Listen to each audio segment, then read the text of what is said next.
মালতীর সাথে সকলকে স্বাগত জানিয়ে শুরু করতে চলেছি আজকের গল্প।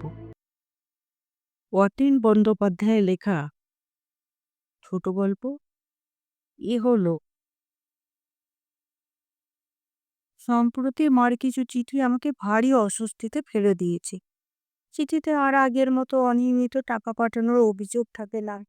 মাসের 1-2 তারিখে ডাকযোগে না টাকা পাঠালে ক্ষোভে দুঃখে চিঠি, আমি মরি না কেন, মরলে তোমরা বেঁচে যাও, মার এমনতর আক্ষেপ থাকে চিঠিতে। কিন্তু সম্প্রতি সব চিঠিতে কেবল বাবার নামে অভিযোগ। তোমার বাবা রোজ শিওরে এসে বসে থাকে, আমাকে সঙ্গে যেতে বলেন। যাই কি করে, ঝুমির বিয়ে না দিয়ে কোথাও আমি নড়ছি না, বলে দিয়েছি সেখানে সে যত স্বর্গ সুখী থাকুক। পরে চিঠিতে আবার লিখেছে, বেহায়ার মতো বসে থাকে, কি যে করি। তারপরে চিঠিতে লিখেছে, তোমরা তো জানো তোমাদের বাবা এই রকমেরই, একবার বউ ধরলে হলো, কার নিস্তার আছে তার হাত থেকে রক্ষা পায়। শেষে লিখেছে, এবারে বাৎসরিকে ভাবছি দ্বাদশ ব্রাহ্মণ ভোজন করাবে, তোমার পঞ্চতীর্থ কাকার বিধান, তুমি আসবে। আমি না গেলে বাৎসরিক আটকাবে না, যা পড়ার ডিপুই করবে, খরচের বহরটা শুধু বহন করা আমার দায়। শেষ চিঠিটা আজই অফিস থেকে ফিরে এসে পেয়েছি। আর্থিক সচ্ছলতা যতই থাক, অকারণে আবার এতটা টাকা খরচ, ভাবতে গিয়ে বসে পড়লাম। নন্দিনী চিঠিটা এগিয়ে দিয়ে বলেছিল, না, সামলাব। সামলানোটা যে কি তা একমাত্র আমি বুঝি, কারণ যে যা সংসার টানে সে জানে কত দায় মানুষের। আর যে বোঝা বয় সে বোধহয় বোঝা বইতেই ভালোবাসে। কান শক্ত হয়ে গেছে, ঘাড়ে ঘা হয়ে গেছে, মাছি ঘন ঘন করে উঠছে, সে সেটাও টের পায় না। আর আজীবন যদি মানুষটা এইভাবে বোঝা বইতে বইতে মুখ থুবড়ে পড়ে যায়, তবে কে সামলাবে সব? কাজে আমি যতটা না তিক্ত, নন্দিনী তার চেয়ে বেশি। দুজনেরই চিঠি পেয়ে মুখ গোমড়া। নন্দিনী বেশি কথা বলে না, একটা দুটো কথা, ওই দু একটায় এমনও খোঁচা যা আরো বেশি রক্তপাত ঘটায়। সারা জীবন শুধু পড়েই গেলে, তোমার যদি কিছু হয় কেউ আমার পাশে এসে দাঁড়াবে? ছেলে পুলে নিয়ে আমি শেষে দাঁড়াবো কোথায়? এত যে করো, কই আমার বিপদে আপদে কেউ তো আসে না, তুমি কেমন আছো জানতে চায় না। চিঠি পেয়ে আমি এমনিতেই বিরক্ত, তার উপর নন্দিনীর তিক্ত কথাবার্তা মেজাজটাকে সহসা ভারী রুক্ষ করে তুলল। আমার মা, ভাই, বোন সম্পর্কে নিন্দা করলে আমার এটা হয়। আর নন্দিনীও মিছে কথা বলেনি, বিশেষ কোনো সঞ্চয় নেই, ছেলেপুলে সব মানুষ হতে বাকি। এদিকে ঠিক বাবার সংসারে টাকা জুগিয়ে যাওয়া, মাসে মাসে খামারি নেই, দু বোনের বিয়ে, বাবার কাজ সবই করে যাচ্ছি। উটকো দায় বাবা আরও রেখে গেছি, সে বুঝি। যত নন্দিনীকে বুঝিয়েছি আর মাথা পাচ্ছি না, তত নন্দিনীর এক কথা, যা একখানা মানুষ, তুমি আবার মাথা পাতবে না। নন্দিনী বোঝে, জানি আমি গোপনেও টাকা পয়সা দিয়ে থাকি। ভাইঝির বিয়ে আমার টাকা ছাড়া হবে সে বিশ্বাস করতে পারে না। ঘরে যা হয়, এক কথা দু কথা, নন্দিনীর অভিযোগ, তোমার অন্য ভাইরা তো বেশ বিয়ে থা করিয়া আলাদা হয়ে গেল, বাড়িতে মেজজনের এত দুধ হয়, এক পটা দুধ পর্যন্ত দেয় না, তুমি আবার আলাদা মার জন্যে দুধের টাকা পাঠাচ্ছে। ওরা মার ছেলে নয়? অকাট্য যুক্তি, জবাব দিতে পারি না। তবু কেন যে নন্দিনীর উপর আমার রাগ হয়, রাগ বাড়ে। শত হলেও তারা ছোট ভার, পারে না। দিয়ে অশান্তি করে দুধ দিলে, সংসারে স্ত্রী যদি স্বামীর সঙ্গে অশান্তি করে, তবে সে কত অসহায়, নিজের জীবন দিয়েও সেটা বুঝেছি। কাজে নন্দিনীকে না বলে পারিনি, বাদ দাও, ওসব ভেবে লাভ নেই, পারলে দেব, না পারলে দেব না। দ্বাদশ ব্রাহ্মণ ভোজন আমার কাজ নেই। নন্দিনী রান্নাঘর থেকে বলল, তুমি না দিয়ে থাকার লোক, তোমাকে আমি চিনি না। ও ক্ষোভে দুঃখে মনে হলো নন্দিনী খুবই খেদে গেছে। কাচের প্লেট ভেঙে খান খান হলো। একটা তীক্ষ্ণ আওয়াজ, এবং আমার ভেতরে কেমন এক অসহায় করুণ ছবি, যেন সব দুলে উঠেছে। ছোট ছেলে দৌড়ে আসছে দেখলাম, স্ত্রী রান্নাঘর থেকে উঠে আসছে। তারপর আর কি হয়েছে আমার জানা নেই। গভীর রাতে দেখলাম নন্দিনী আমার শিয়রে বসে। রাত জাগছি, ঘরে জিরো পাওয়ারের আলো জ্বালা।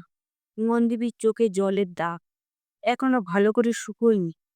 চারপাশ এমন নিস্তব্ধ, নিঝুম। আমার কি হয়েছিল মনে পড়তে পারছি না, তবু কেন যে কানের কাছে বাজছে, তুমি ছাড়া আমার আর কেউ নেই। এই গভীর অতরে ডুবে যেতে যেতে শুনেছিলাম নন্দিনীর বালিকার মতো হাউ হাউ করে কান্না। বললাম, ভালো আছি, শুয়ে পড়ো। নন্দিনী শুধু বলল, তুমি ঘুমাও, কথা বলো না। সকালে কোনো ক্লান্তি বোধ করলাম না। ৮-১০টা দিনের মতোই সবকিছু স্বাভাবিক লাগছে।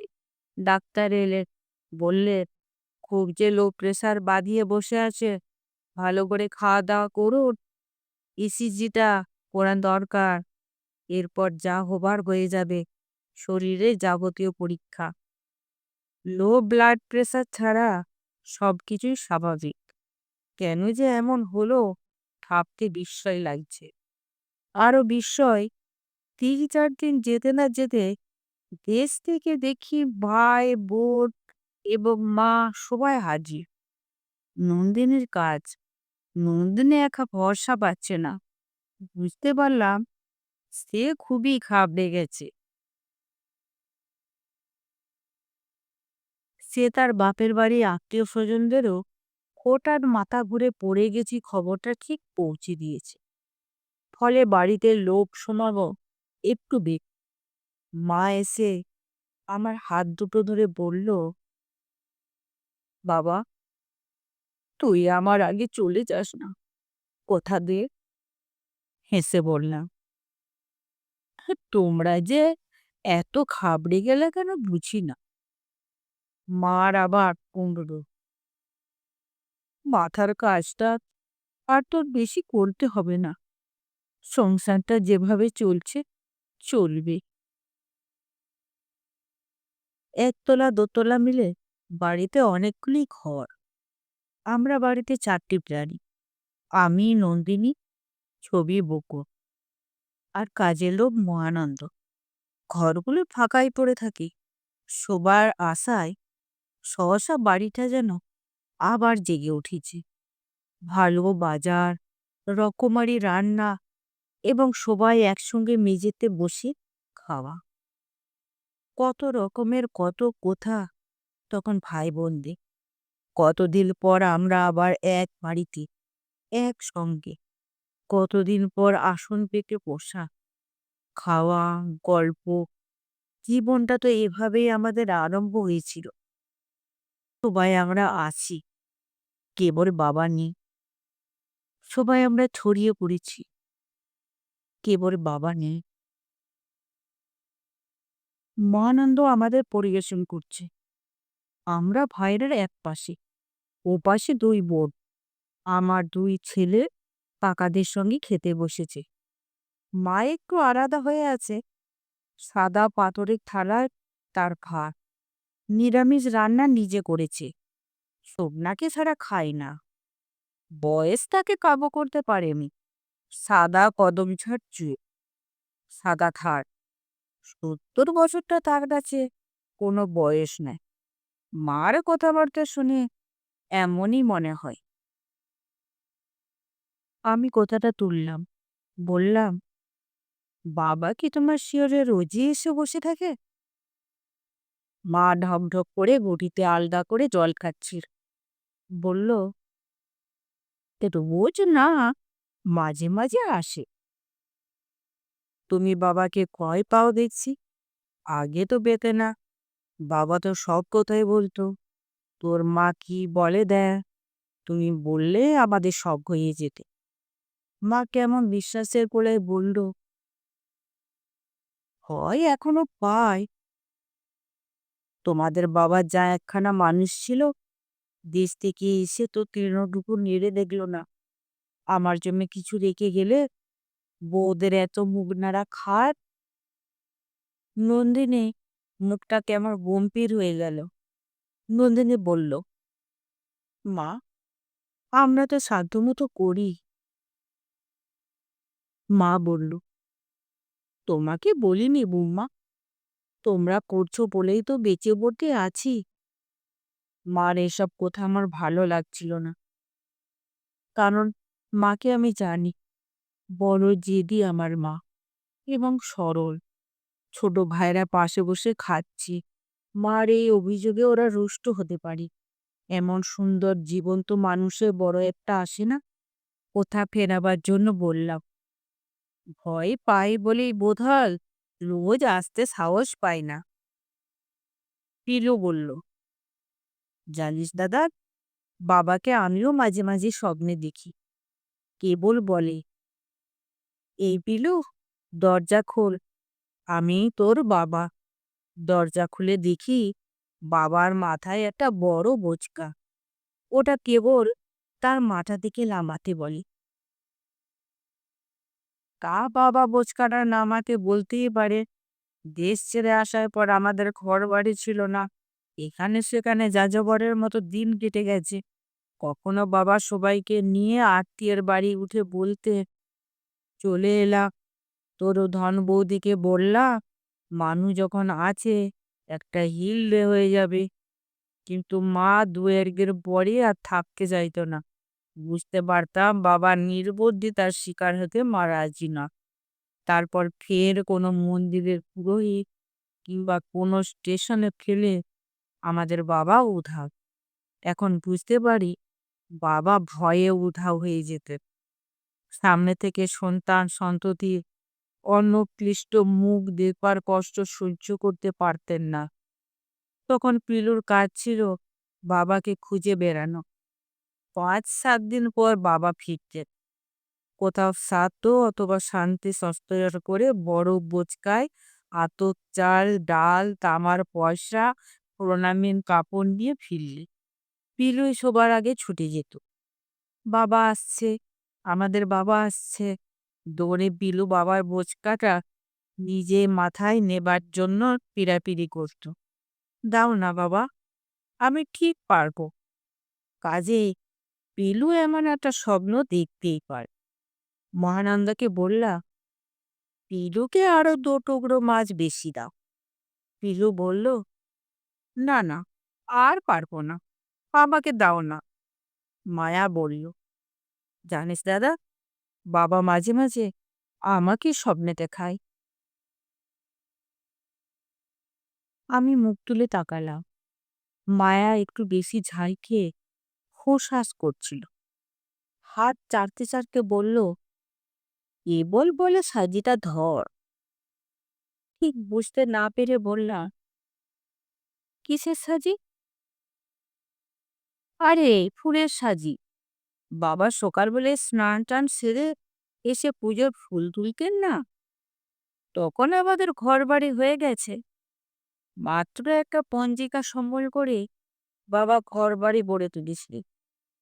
প্রথম থেকে বছরকার পঞ্জিকা বাবার যজমান নিবারণ দাসই দিত। একটা পঞ্জিকা জীবনে কত বড় সম্বল, বাবাকে না দেখলে তখন বোঝা যেত না। মানুষের শুভ দিনক্ষণ বলে দেবার মধ্যে জীবনের কত বড় মাহাত্ম্য থাকে, তা একমাত্র বাবাকে দেখলে আমরা টের পেতাম। সে বাবাও আবার মাঝে মাঝে ক্ষিপ্ত হয়ে উঠতেন। স্কুলে পড়ছি, বই নেই, বেতন বাকি, স্কুলে পড়ে যাবার জামা নেই, একজন পুরোহিত ব্রাহ্মণের থবদিক বজায় রাখাও কঠিন। শুধু অনাহার থেকে আত্মরক্ষাই তো মানুষের বেঁচে থাকার অন্ত নয়। কাজে মার খোঁটা দেবার স্বভাব যেমনকার তেমন। এতে পেট ঘরে, এইভাবে মানুষ বাঁচে। মায়াটা ছেঁড়া ফ্রক গায়ে দিয়ে থাকি। তোমার আক্কেল আছে?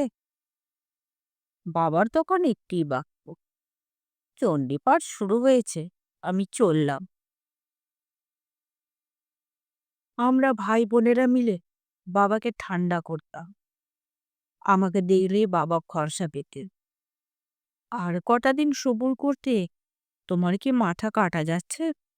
বিলুটা পাশ করলেই দেখবে সব বাসনা পূর্ণ হবে। আমার প্রতি বাবার এই বিশ্বাসই আমাকে এতদূর টেনে নিয়ে এসেছে। সোবান বইয়ে ছায়া দেবার জন্য চারপাশে ডালপালা মেলে দিতে ইচ্ছে হয়েছে। এসব যখন ভাবছি, তখনই আমার ছোট ছেলে বলল, বাবা, তুমি ঠাকুরদাকে স্বপ্নে দেখো না? আমি ঠিক কিছু মনে করতে পারছি না, চুপ করে আছি। পিলু বলল, বাবা তোর কাছে আসে না? মা খাওয়া হয়ে গেছে, আজকাল কানে একটু কম শোনে বলে কি নিয়ে কথা হচ্ছে বুঝতে পারছে না। তাই নিবিষ্ট চোখে পিলুর দিকে তাকিয়ে আছে এবং বিষয়টা বোধগম্য হতেই মা বলল, এসে আর দরকার নেই। মায়া বলল, তুমি থামো তো মা। কি রে দাদা, সত্যি তুই বাবাকে কোনোদিন স্বপ্নে দেখিসনি? এত করলি বাবার সংসারের জন্যে। মা কিছুটা রুষ্ট হলো মায়ের কথায়। বলল, এসে তিনি কি উদ্ধার করবেন? বেঁচে থাকতেই কিছু করলো না। তারপর কেমন আশঙ্কা চোখে মুখে ফুটে উঠল মার। বলল, হ্যাঁ রে, শিউরে এসে তোর বাবা বসে থাকে না তো রে? শিউরে এসে বসে থাকলে সকালে উঠে পুকুরের পাড়ে চলে যাবি। জলের কাছে স্বপ্নের কথা বললে ফলে না। তোর বাবাই আমাকে বলে গেছেন। যেদিনই তিনি আসেন, আমি সকালবেলায় নদীর পাড়ে চলে যাই, সব বলে দিই। আমি কি বলবো ঠিক বুঝতে পারছি না। নন্দিনীও বাবাকে মাঝে মাঝে স্বপ্নে দেখে থাকে। বাবার নাকি তখন একটাই প্রশ্ন, শিবের মাথায় ফুল বেলপাতা দাও তো বৌমা, ওটা দেবে। দিলে ঘরে তোমার কোনো অশুভ প্রভাব ঢুকতে সাহস পাবে না। সবাই বাবাকে দেখে, কেবল আমি মৃত্যুর পর কোনোদিন স্বপ্নে আর একবার খুব কাছাকাছি তাকে দেখতে পেলাম না। কেমন অভিমানের গলায় বললাম, না, আমি বাবাকে স্বপ্নে কোনোদিন দেখতে পাইনি। আমার চোখে কথাটা বলতে গিয়ে কেমন জানি জল এসে গেল। আমি আমার মাথা নিচু করে ফেললাম, যেন বাবার জন্য আমার এই চোখের জল কেউ দেখতে না পায়। তারপর একে একে বাড়িটা খালি হয়ে গেল। নন্দিনীর পীড়াপিড়িতেও কেউ দু একটা দিন বেশি থেকে যেতে রাজি হলো না। নন্দিনী মাকে বলল, মা, তুমি কটা দিন কাছে থাকো, তোমার কাছে থাকলেও ভালো থাকে। মার এক কথা, না বৌমা, আমাকে যেতেই হবে। ছুমিকে কোথা দিয়ে এসেছি, ও একা গরু বাছুর সব সামলাবে কি করে? আকালের বউকে শুইতে বলেছি, আর একবার এসে থাকবো। সবাই চলে গেলে নন্দিনী বলল, তোমার চেয়ে ঝুমি এখন তার কাছে বেশি। আমি বললাম, ছোট থেকে বড় করলে মায়া বাড়ে। ঝুমির জন্যে মা আমার এখনো বেঁচে আছে। আমরা মার বড় দূরে সরে গেছি। আর সেদিনই রাতে বাবাকে স্বপ্নে দেখলাম, সেই গাছপালা নিয়ে আশ্রমের মতো বাড়ি। আমরা বাবার পাশে ভাই বোনেরা গোল হয়ে খেতে বসেছি। বাবা একটু দূরে আলগা হয়ে বসে আছে, কোলা পাতায় মাংস ভাত। দেখছি বাবার হাতে পায়ে মুখে বড় বড় ফোসকা, শরীরে জায়গায় জায়গায় সাদা দাগ। আগুন থেকে উঠে এসে যেন খেতে বসেছেন। আগুনে সারা শরীরে ঝলসানো, হাতে আঙ্গুলে পর্যন্ত পোড়া ঘা। বললাম, বাবা, মেখে খেতে আপনার হাত জ্বলছে, আমরা বরং কেউ খাইয়ে দিই আপনাকে। বাবার সেই রহস্যময় হাসিটুকু মুখে, আমার দিকে শুধু চোখ তুলে তাকালেন। তারপর মাথা নিচু করে বললেন, না, জ্বলছে না। দাহ হচ্ছিল, তা সেখান থেকেই উঠে এলাম। তোমরা সবাই মিলে ভালো মন্দ খাচ্ছ, আমি বাদ থাকি কেন? সঙ্গে সঙ্গে গাটা আমার ভয়ে কাঁটা দিয়ে উঠল। আমি মরে গেলে নন্দিনীও আমাকে ভয় পাবে। আর ঘুম এলো না। কেন যে এমন বিশ্রী একটা স্বপ্ন দেখলাম। ঘামছিলাম, ঘরের জানালা সব খোলা, পাখা ঘুরছে। তবু কেন যে মনে হলো রুদ্ধ এক কক্ষে আমি নিজের বদ্ধভূমিতে দাঁড়িয়ে আছি। দরজা খুলে ব্যালকনিতে ঢুকে ইজি চেয়ারে গা এলিয়ে দিলাম। কাউকে ডাকলাম না, নিঃশব্দে দু হাতে উপরে তুলে শুধু বললাম, বাবা, আপনি যদি এলেন, এভাবে কেন এলেন আমার কাছে?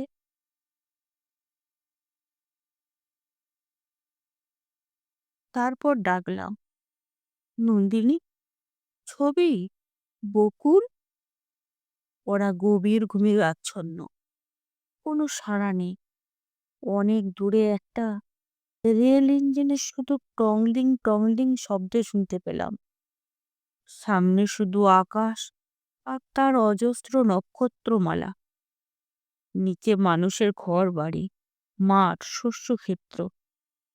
আমি না থাকলে সত্যি ওদের আর কেউ নেই। কেন জানি এমন মনে হলো।